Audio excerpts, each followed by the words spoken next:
Dear Mrs. Finch, as Lewis's psychiatrist, I can understand your desire for an explanation. As I see it, the trouble began in January, shortly after we convinced your son to seek treatment for substance abuse. Newly sober, I believe Lewis first noticed the monotony of his daily life.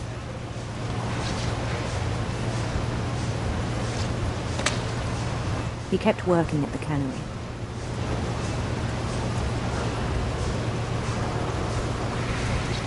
But he withdrew part of himself.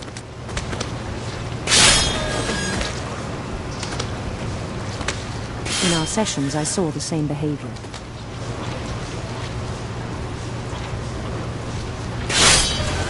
His mind began to wander.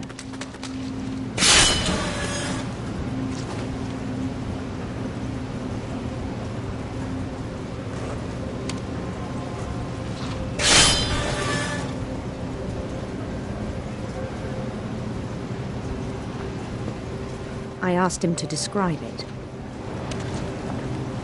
He said he started small, imagining a labyrinth.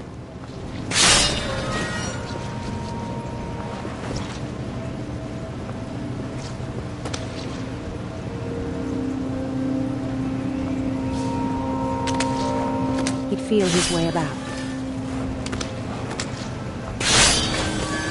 Then something moved.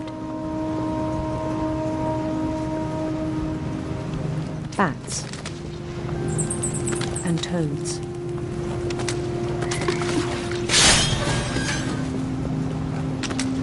And things that had not names. He knew it was all in his head. But he took it very seriously. I had hoped he'd find himself.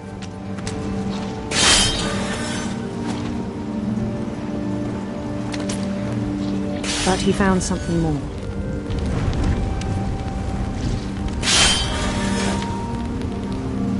I worried about him then.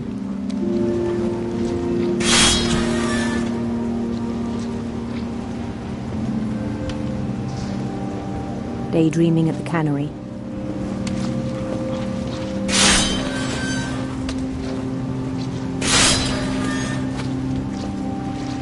I spoke with his boss.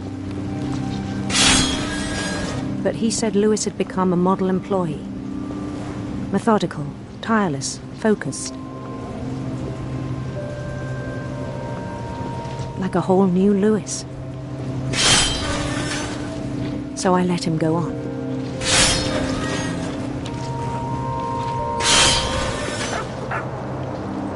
I even encouraged him. It seemed very promising at first.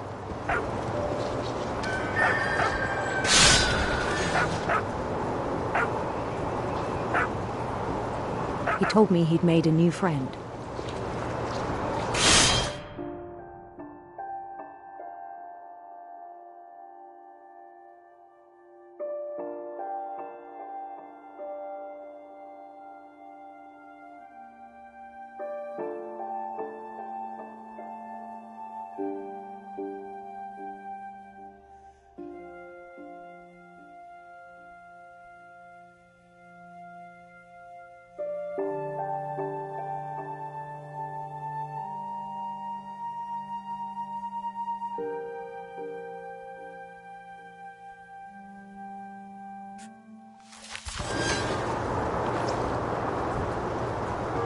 On the edge of a city he named Lewis Topia.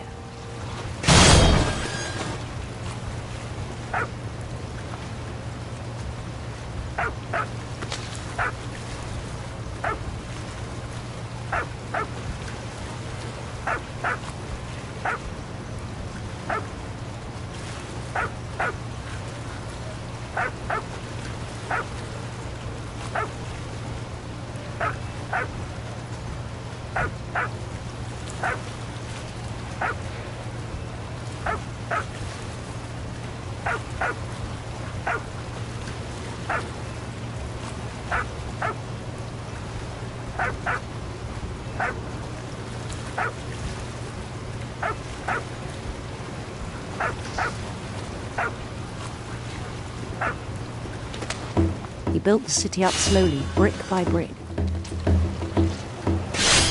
Then he made musicians.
And songs for them to play.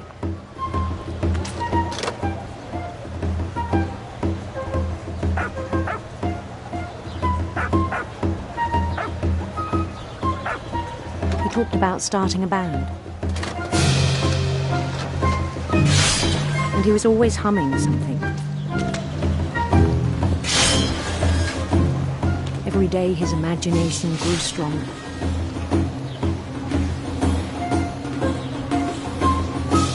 He no longer spoke at the cannery, but his chopping was as reliable as ever. Then one day it struck him that all the cheering crowds, even the stones under his feet,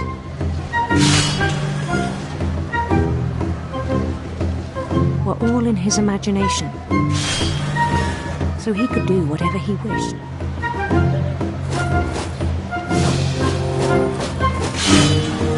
He held an election for mayor.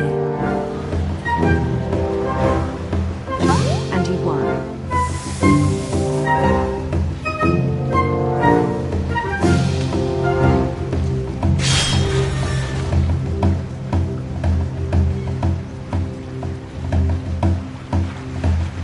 They begged him to stay, but his mind was already wandering. It became a game for him.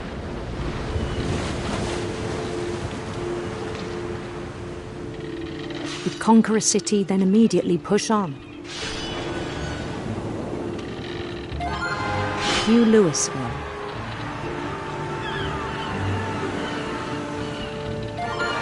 St. Louis. He started drifting away from our reality.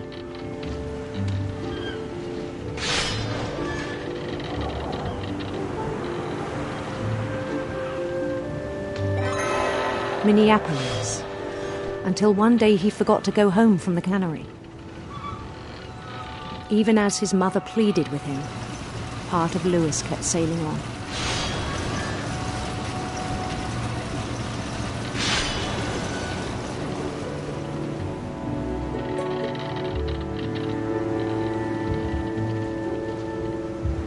In Louisburg, he heard rumors of a beautiful prince.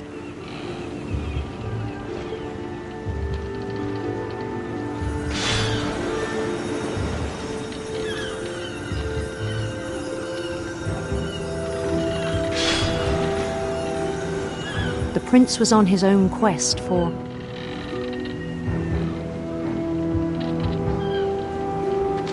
sinister serpents.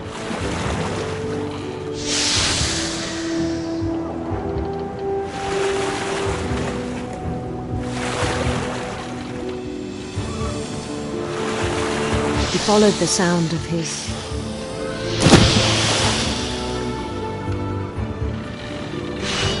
electric sitar.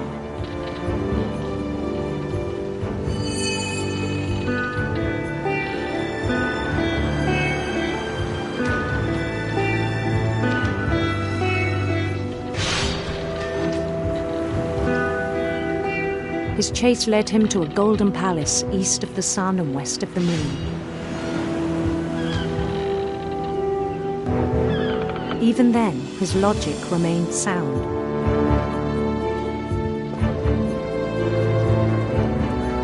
He knew the world was all in his imagination.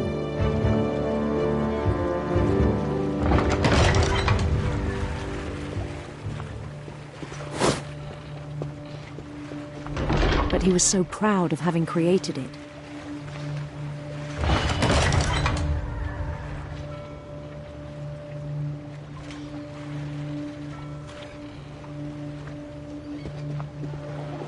In his own eyes, he'd become something greater than a king.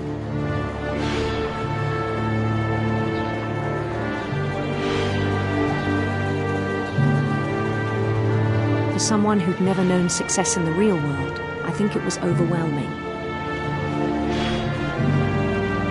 And then it struck him that the real Lewis was not the one chopping salmon, but the one climbing the steps of a golden palace.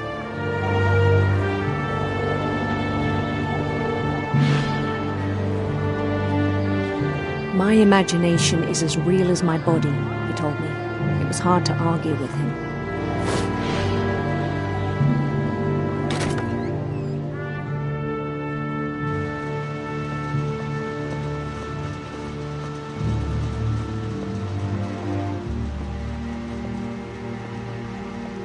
He began to forget the world we know.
I think it pained him to remember Lewis, the cannery worker.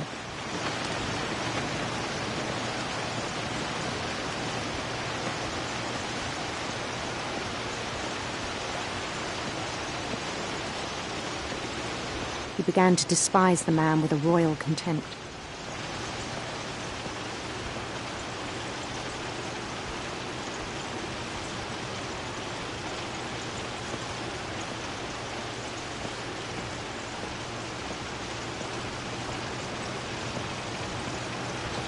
I still thought I could save him. Even after he said he was being crowned king over all the lands of wonder. The palace would be packed with his companions.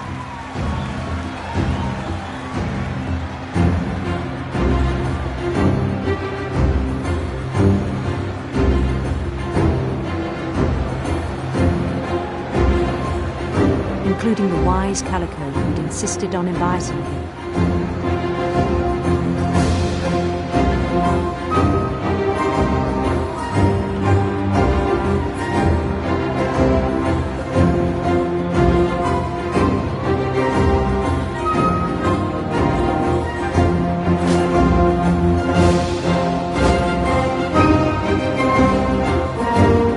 His prince waited, holding his crown.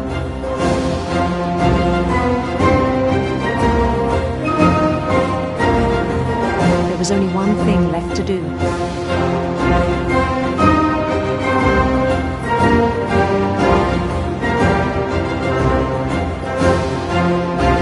Bend down his head.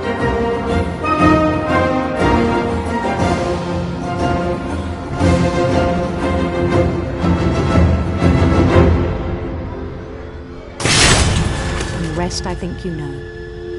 Mrs. Finch, your son was a kind man who will be missed by all of us who knew him.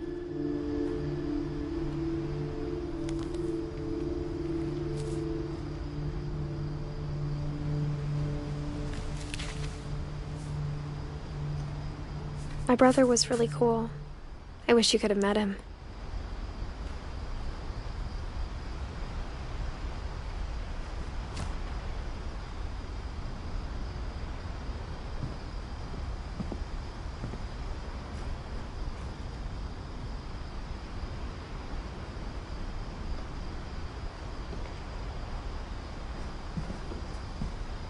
Lewis and I spent a lot of time playing games together, but he was surprisingly bad at them. He died a lot.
Everyone always told me to stay out of Lewis's room.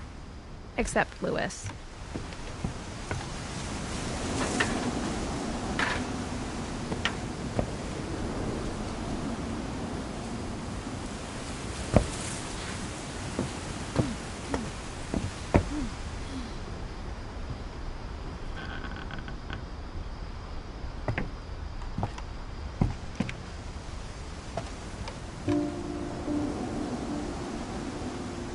On the way back from Lewis's funeral, my mom told me to start packing. She waited until the day before we left to tell Edie.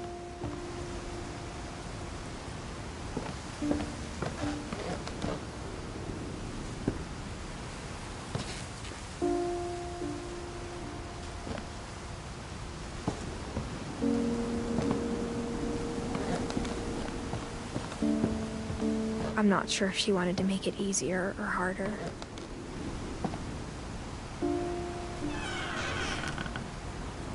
I wish we'd stayed. But I understand why we left.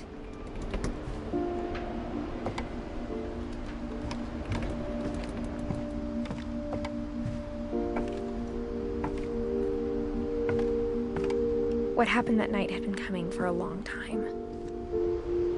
Maybe it should have come sooner.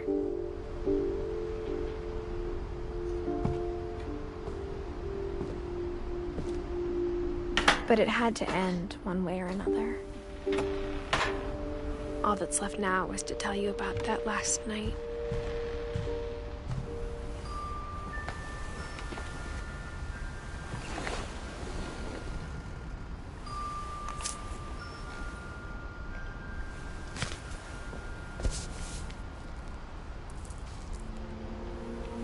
That whole last day, Edie just watched us pack and didn't say a word. Until supper, when she raised her glass and said, "To our final night together. and all our final nights apart. Grandma, you know what I said about alcohol. Some of your medications are very Edith, specific. I left a present for you in the hallway. Why don't you go open it?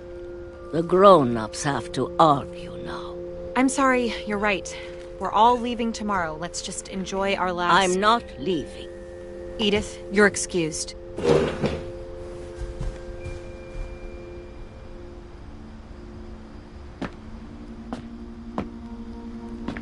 The power had been shut off that morning, but Edie always had plenty of candles.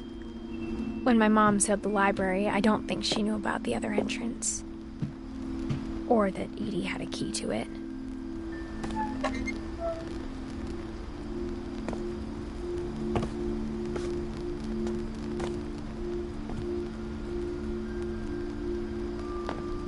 That thing you're afraid of isn't going to end when you leave the house.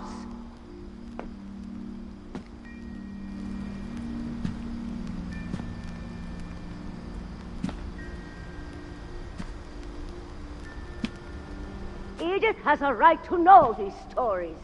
My children are dead because of your stories. I think it's best if Edith and I leave tonight. We'll have the nursing home send a van for you in the morning. Okay? Dear Edith, there's so many stories I wish I could tell you, but there's only time for one. This is about what happened on the night you were born. That night, the tide went way, way out.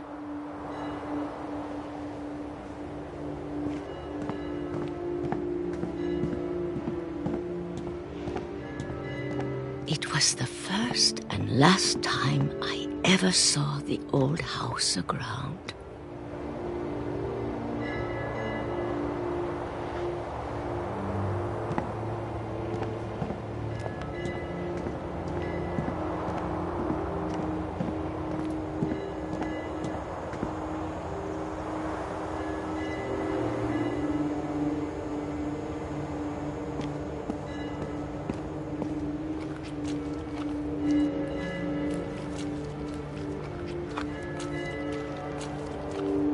There'd been an earthquake out in the middle of the ocean.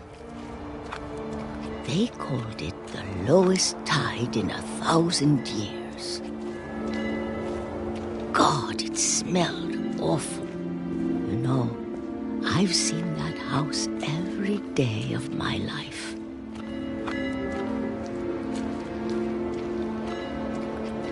But I never thought I'd go back to it. When the fog rolled in, I lost my way.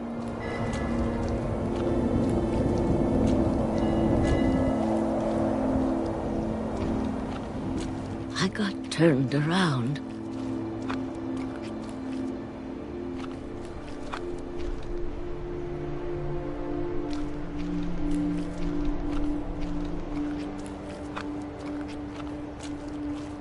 I started seeing things.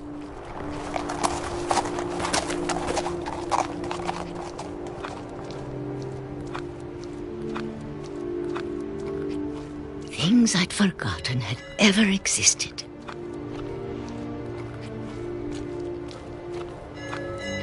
But when I saw them, they felt like old friends. That night, a lot of things came back to me. Or maybe I came back to them.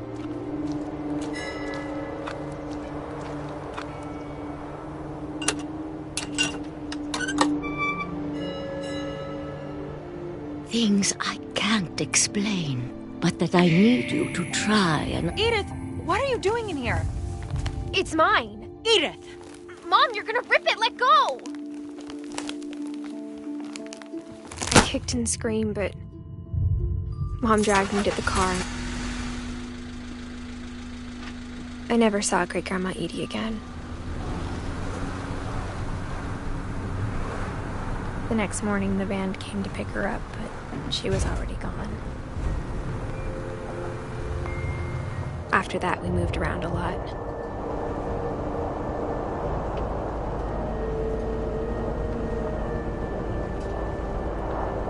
We both tried to make the best of it.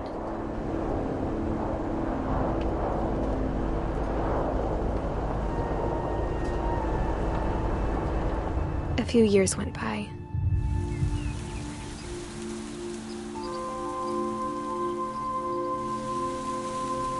My mom didn't like to talk about it, but she started getting sick a lot.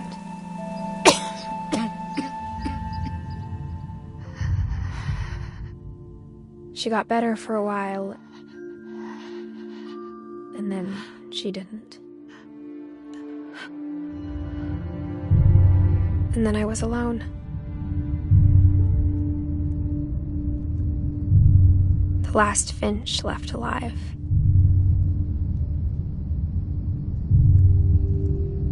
Until I found out about you. I'm still not sure what to tell you about all this. If we lived forever, maybe we'd have time to understand things. But as it is, I think the best we can do is try to open our eyes. And appreciate how strange and brief all of this is. This journal was supposed to be for you. But now I hope you'll never see it.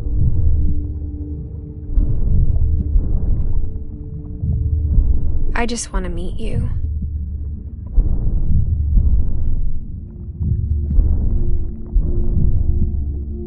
And tell you all these stories myself. But I guess if you're reading this now, things didn't work out that way.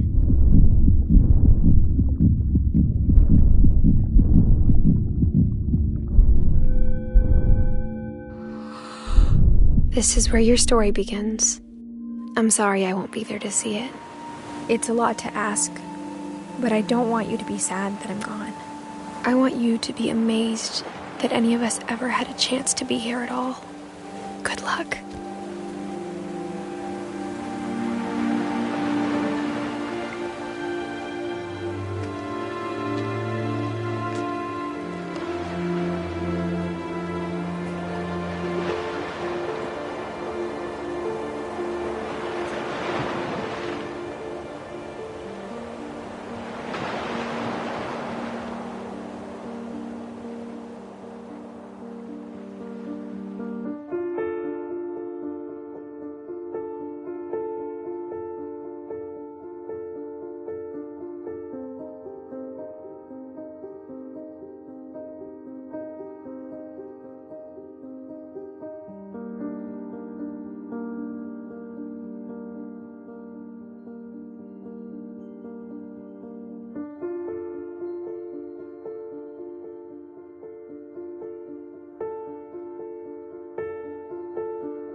All that's left now is to tell you about that last night.